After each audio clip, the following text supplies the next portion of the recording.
नमस्कार दोस्तों, मेरा सेवा रिसर्च फाउंडेशन चैनल में आपका स्वागत है। जिस तरह से हमने आपके पिछले वीडियो में आपको बताया था कि हेमोपैथ क्लिनिकल प्रैक्टिस में आपको मैं कुछ रिलेटेड टिप्स देना चाहता हूं जो आपके प्रैक्टिस में बहुत काम आएगा।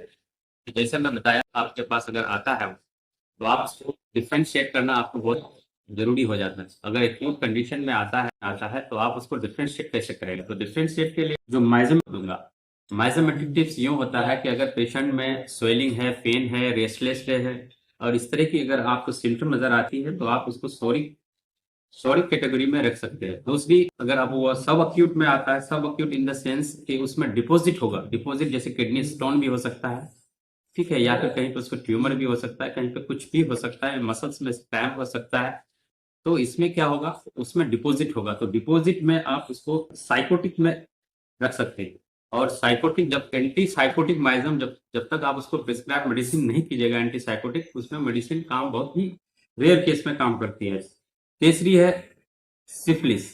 तो सिफिलिस में क्या होगा कि डिस्ट्रक्शन होगा, और डिस्ट्रक्शन में ऐसा होगा कि कोई ऑर्गन फंक्शन उसका नहीं करेगा, या फिर उसमें यूं होगा कि फंक्शन लॉस हो जाएगा, या ऑर्गन का एक दूसरे से जो कनेक्शन है वो बहुत ही कम काम करेगी।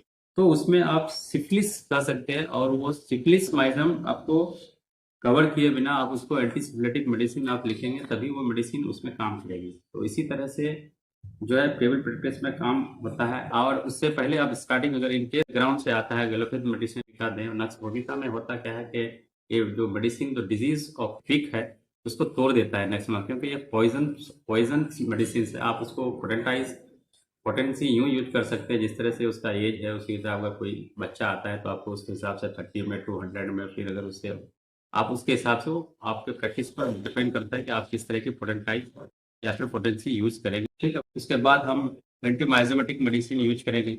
अब एंटीमाइजेमेटिक मेडिसिन है क्या, जैसे सोरिक में है, सल्फर है, नाइट्रिक एसिड है, स्लाइकोपोडियम है, बैक्टीरिया कार्प है, इस तरह का मेडिसिन एक्यूट के बाद ही देते हैं। लेकिन आपको एक्यूट से निकालना होगा। एक्यूट निकालने के लिए इन्फ्लामेशन है तो आप इसी तरह से एंटी इन्फ्लामेटरी है, ठीक है। आप इसमें आप ट्यूबरकुलिनम का भी यूज कर सकते हैं। मतलब जिस तरह का सिम्टम होगा